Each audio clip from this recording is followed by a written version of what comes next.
작은 교회, 큰 은혜 어느 개척교회 목사와 사모의 눈물과 믿음. 2부 마지막 회 시작합니다. 4. 병상에서 피어난 믿음. 사모는 조용히 무너졌다. 모든 것을 견디는 듯 보였던 그녀였지만 어느 날 갑자기 쓰러져 버렸다. 그날 아침도 여느 때와 다르지 않았다. 새벽 4시에 일어나 국을 끓이고 도시락을 쌌다. 교회에 가져갈 반찬을 만들고 아이들 도시락 가방을 챙겼다.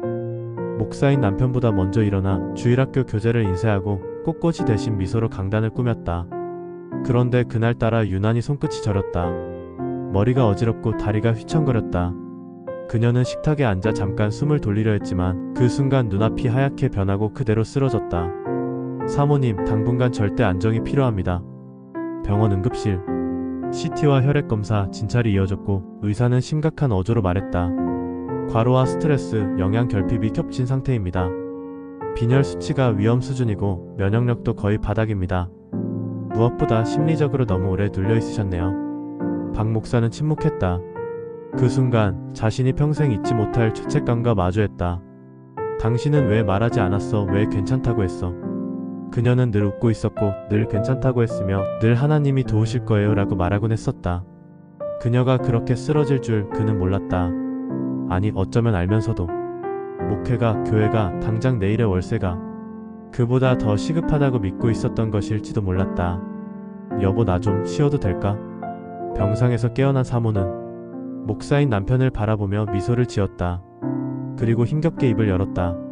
여보, 나 좀 쉬어도 될까? 그 말에 박 목사는 고개를 끄덕였지만 마음은 산산이 무너졌다. 그녀가 지금까지 얼마나 참아왔는지 그가 그제야 느낄 수 있었기 때문이다. 내가 너무 무리했지? 사모는 스스로를 탓하며 말했다. 주일학교도 혼자 하고 반찬 나눔도 내가 맡고 예배에 한 사람 안 오면 내가 뭘 잘못했나 자책하고. 그녀는 눈물을 흘리며 말했다. 그런데 이상해요. 이렇게 병상에 누우니까 오히려 하나님이 더 가까이 계신 것 같아요. 병상 위에서야 비로소 들린 하나님의 음성. 사모는 병원 창밖을 바라보며 말했다. 여보, 나 요즘 들어 처음으로 나는 왜 이 길을 왔을까? 를 묵상하게 돼. 그런데 아프고 나니까 더 확신이 생겨. 주님이 우리를 이 길로 부르셨다는 걸. 우리가 부족한데 왜 부르셨을까 했는데 지금은 부족해서 부르셨구나 싶어. 강해서 쓰신 게 아니라 약해서 쓰신 거야. 우릴 통해 하나님만 의지하는 삶을 보여주시려는 거야. 박 목사는 아무 말도 하지 못했다. 눈물이 먼저 그의 입술을 막았다. 사모는 손을 뻗어 남편의 손을 꼭 잡았다. 여보, 내가 이 병상에서 주님을 더 깊이 만났어. 고통 가운데 주님이 얼마나 가까이 계시는지. 이건 아파보지 않으면 몰라. 병상은 멈춤이 아니라 주님의 침대입니다. 병원에 입원한 지 5일째 되던 날 사모는 병실에서 찬송가를 불렀다. 내 평생에 가는 길 순탄하여. 그녀의 목소리는 작았지만 분명하고 맑았다. 간호사가 말했다. 사모님, 오늘은 얼굴이 더 좋아 보이세요.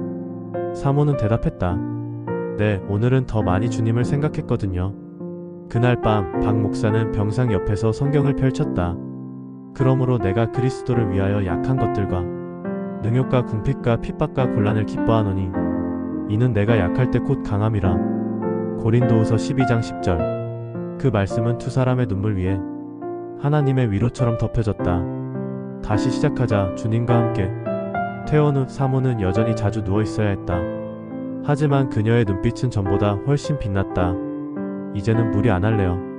이제는 내가 뭔가 해야 한다는 강박에서 자유로워질래요. 주님이 하실 걸 믿을래요. 그녀는 더 이상 목회자의 아내라는 부담으로 살지 않고 하나님의 딸로 살기로 결단했다. 그리고 그런 그녀를 보며 목사인 남편도 결심했다. 이제 우리 교회가 아니라 사람을 먼저 보자. 사역이 아니라 기도를 먼저 하자. 결과가 아니라 동행을 먼저 붙잡자.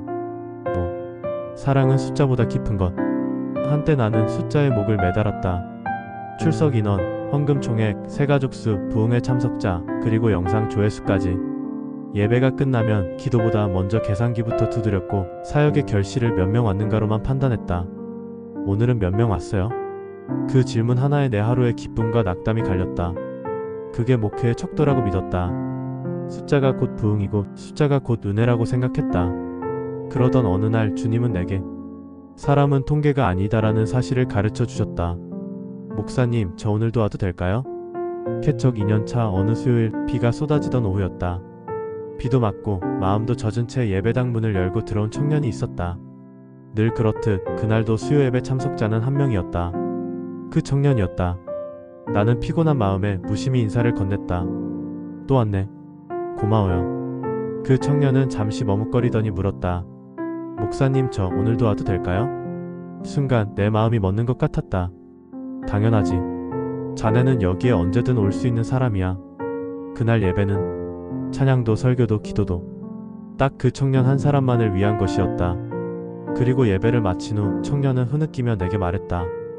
목사님, 여긴 저에게 마지막 남은 곳이에요. 다른 데선 쫓겨났고 집에도 마음 둘 곳이 없어요. 그런데 이 교회에선 누가 저를 이름 불러줘요. 나는 더 이상 숫자를 셀 수 없었다. 그 한 사람 안에 주님의 눈물이 있었고 주의 사랑이 담겨 있었기 때문이다. 셋에서 둘로, 둘에서 하나로 줄었지만 주일 예배 시작 10분 전인데 예배당은 텅 비어 있었다. 사모는 찬양을 준비했고 나는 강단 위에서 침묵하며 기도했다. 마침내 문이 열리고 한 가족이 들어왔다. 작은 아이가 손을 흔들며 안녕하세요 했다. 그날 예배는 3명이었다. 설교 중 나는 갑자기 울컥했다.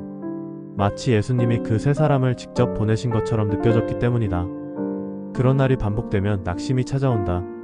이게 과연 사역인가? 사람이 이렇게 없는데 의미가 있는가? 내가 뭔가를 잘못한 건 아닐까? 그럴 때마다 주님은 말씀하신다. 너는 양떼의 수를 셀 것이 아니라 내 양을 사랑하라. 요한복음 21장 15절. 사랑은 적은 수에 더 오래 머문다. 어쩌면 우리는 많은 이들을 사랑했다는 증거를 사람 수로 착각할지 모른다. 그러나 진짜 사랑은 적은 이에게 더 오래 머무는 것이다. 단 한 명의 이름을 기억하고 단 한 사람의 아픔을 같이 울어주고 단 한 명의 변화에 밤새 기도하는 것, 그것이 사랑이다.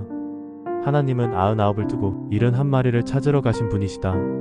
한 사람을 끝까지 사랑하는 것. 개척 초기에 만난 한 아주머니가 있었다. 그녀는 한 번도 예배에 지각한 적이 없었다. 그러나 말없이 앉아만 있고 찬양도 따라 부르지 않았다. 어느 날 그녀가 예배 후 다가와 말했다. 목사님, 저는 그냥 앉아만 있어도 되나요? 예배 중에 찬양 부르면 죽은 남편 생각이 나서 눈물이 나서요. 나는 대답했다. 그럼요. 그냥 앉아 계세요. 하나님은 당신의 침묵도 예배로 받으세요. 그 이후로 그녀는 교회에서 말없이 봉사를 시작했고 2년 후엔 새벽마다 교회 청소를 하셨다. 그녀는 내게 말했다. 목사님, 제가 이 교회에서 처음으로 존중이라는 걸 배웠어요. 숫자는 위로하지 않는다. 사랑이 위로한다. 어떤 주일은 조회수 17회, 헌금 총액 24,000원, 출석 인원 4명, 기도 제목은 11개였다. 그날 나는 사모와 함께 따뜻한 국을 끓이고 작은 방석을 정리하고 성도 한 명 한 명에게 문자로 안부를 전했다. 그중 한 성도에게서 답장이 왔다. 목사님, 제가 이 교회에서 사람이 되었습니다. 이전엔 늘 숫자였거든요. 몇 명 중 하나, 명단 속 한 줄. 근데 여긴 제 이름을 불러주세요.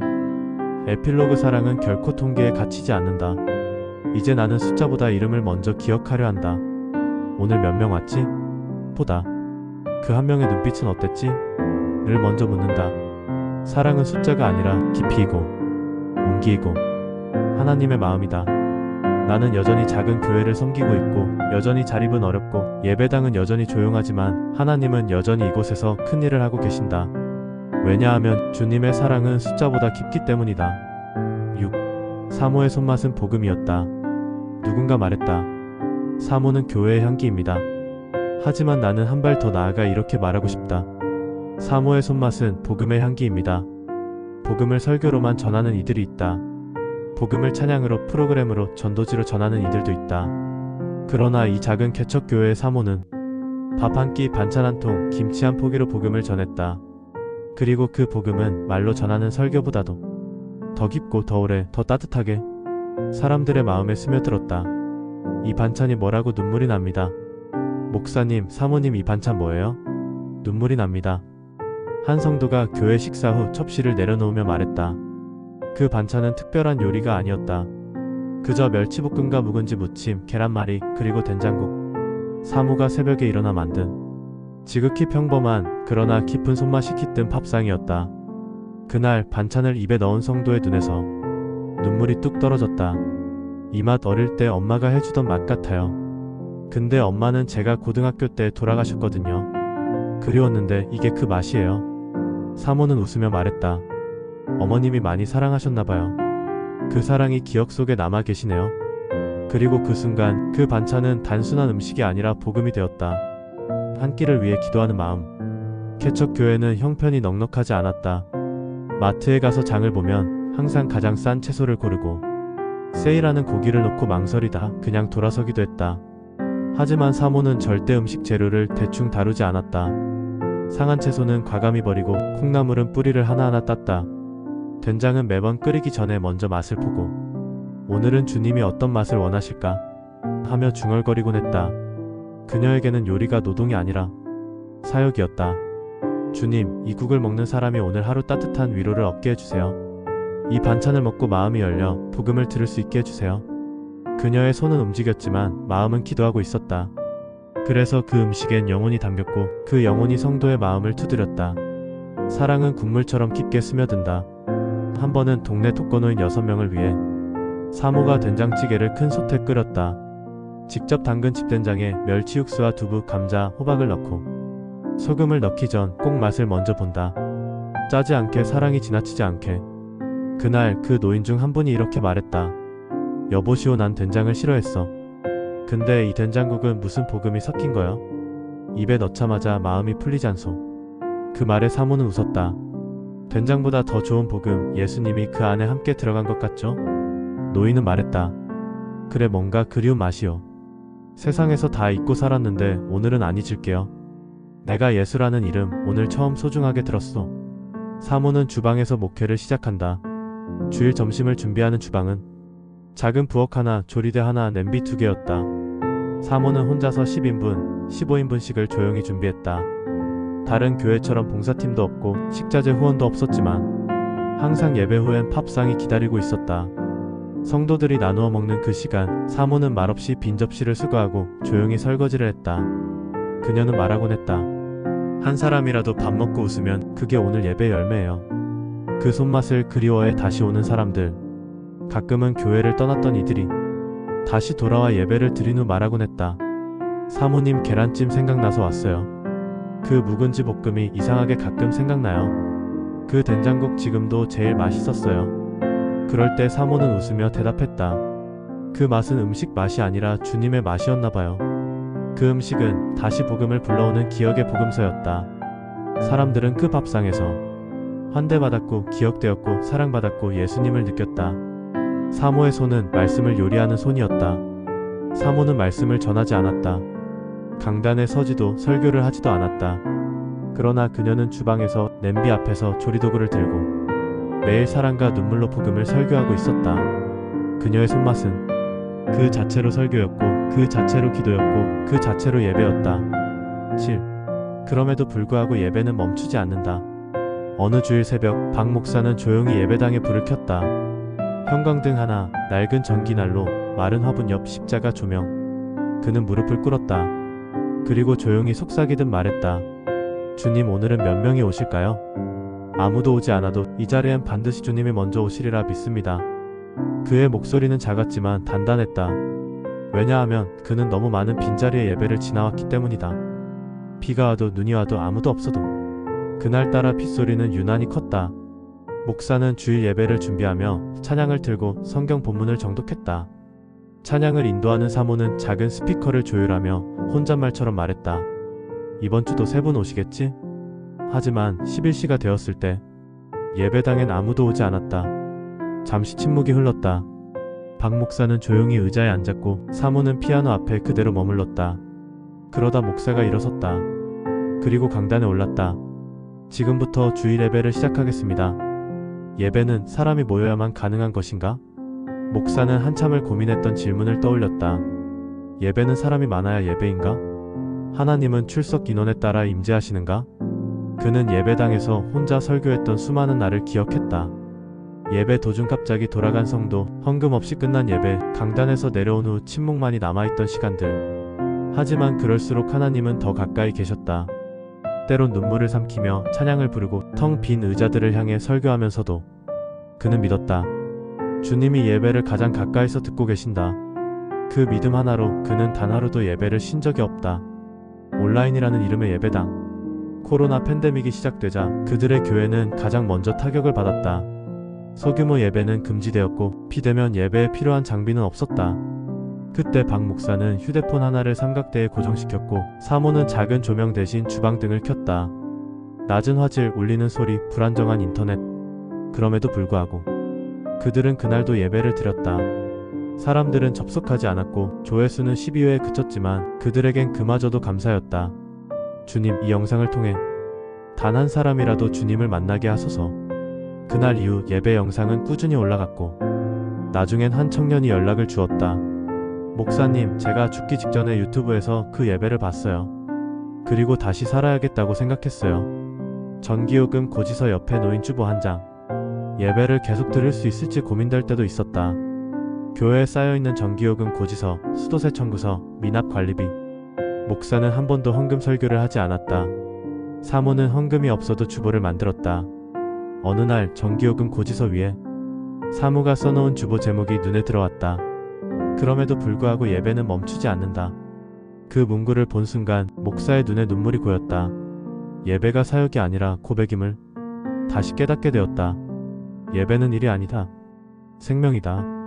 예배를 준비물로 이해하면 환경이 부족할 때 포기하게 되고 사람을 출석 체크로 이해하면 결석할 때 시험에 들게 된다. 그러나 박 목사는 고백한다. 예배는 내 존재 그 자체였습니다. 내가 살아있다는 증거, 내가 주님 안에 있다는 유일한 줄. 그래서 예배는 그 어떤 상황에서도 멈출 수 없었습니다. 사람은 없었지만 하나님은 계셨다. 몇 달 전 교회에는 아무도 오지 않았던 어느 주일 예배를 마치고 사모가 이런 말을 했다. 여보, 나 오늘 이상하게 사람은 없는데 예수님은 우리 옆에 앉아 계신 것 같았어요. 그 말에 목사는 미소 지었다. 나도 그랬어. 강단에서 설교하는데 주님이 맨 앞자리에 앉아 아멘 하시는 것 같았어. 에필로그. 오늘도 예배는 멈추지 않는다. 오늘도 개척교회 한 구석에서 작은 의자 몇 개, 접이식 강대상, 그리고 낡은 성경책 하나를 두고 예배는 드려진다. 풍족하지 않지만 정확히 맞춘 음정도 아니고 화려한 설교도 아니지만 그 예배는 하늘 보좌에 울려 퍼진다. 왜냐하면 그 예배는 사람을 위한 것이 아니라 주님을 위한 것이기 때문이다. 그리하여 오늘도 그럼에도 불구하고 예배는 멈추지 않는다.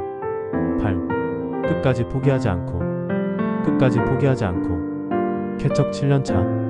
여전히 교회는 상가 2층에 있다. 한 번도 본당 이전 이야기를 꺼내지 못했다. 왜냐하면 이전은커녕 이번 달 월세를 기도 제목으로 삼아야 할 정도로 현실은 팍팍했다. 그럼에도 불구하고 그들은 매일 교회에 불을 켰다. 새벽 4시 30분 목사가 예배당 불을 켜고 사모는 조용히 물을 올려 커피를 내린다. 찬양을 틀고 기도문을 펴고 하루를 예배로 시작한다. 사람이 없어도, 조회수가 없어도, 박수와 환호가 없어도 우리가 무엇을 남길 수 있을까? 목사인 박 집사는 어느 날 사모에게 조용히 물었다. 당신은 우리가 여기서 뭘 남기고 있다고 생각해요? 사모는 망설이지 않고 대답했다. 사람. 숫자가 아니라 사람 하나하나. 예수님처럼 한 영혼, 한 눈물, 한 회개. 그게 우리가 남기고 있는 거예요. 그 말을 듣고 목사는 조용히 성경책을 덮었다. 마음 한가운데서 어떤 은밀한 기쁨이 피어오르는 느낌이었다. 그들은 결과로 사역하지 않았고 과실로 평가받지 않았다. 그저 하루하루를 충성했고 그 충성이 쌓여 작은 십자가 조명이 지금도 꺼지지 않고 빛나고 있는 것이다. 에필로그. 여전히 불 켜진 그 작은 교회. 밤이 되면 상가 2층의 어두운 복도를 지나 작은 예배당에 불이 켜진다. 형광등의 따뜻한 불빛, 작은 십자가 전구, 그리고 낡은 피아노 옆에 앉아 조용히 기도하는 사모의 모습. 목사는 매일 그 옆에 앉아 성경을 묵상하며 오늘도 한 사람을 품는 기도를 드린다. 그들은 대형 교회 목사도 아니고 유명 유튜버도 아니고 책을 낸 작가도 아니고 인터넷 검색어에 이름조차 없다. 하지만 하나님은 그들을 아신다. 그들의 기도를 들으셨고 그들의 눈물을 기억하셨으며 그들의 섬김을 받으셨다.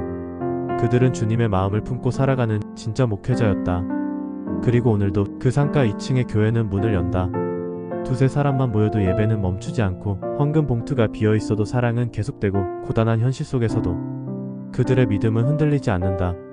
끝까지 포기하지 않고 그 고백 하나로 여전히 서 있는 이 교회는 하나님이 기뻐하시는 성소이며 오늘도 복음을 품은 불빛이다.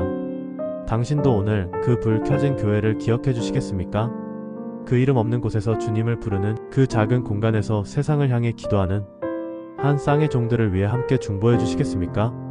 왜냐하면 그 한 곳이 꺼지지 않기에 이 나라의 신앙도 우리의 소망도 하나님의 나라 또한 결코 꺼지지 않기 때문입니다. 구독은 동역입니다. 좋아요는 응원입니다. 알림은 연대입니다. 샬롬 나무TV 복음을 위해 오늘도 함께합니다. 끝까지 시청해 주셔서 감사합니다.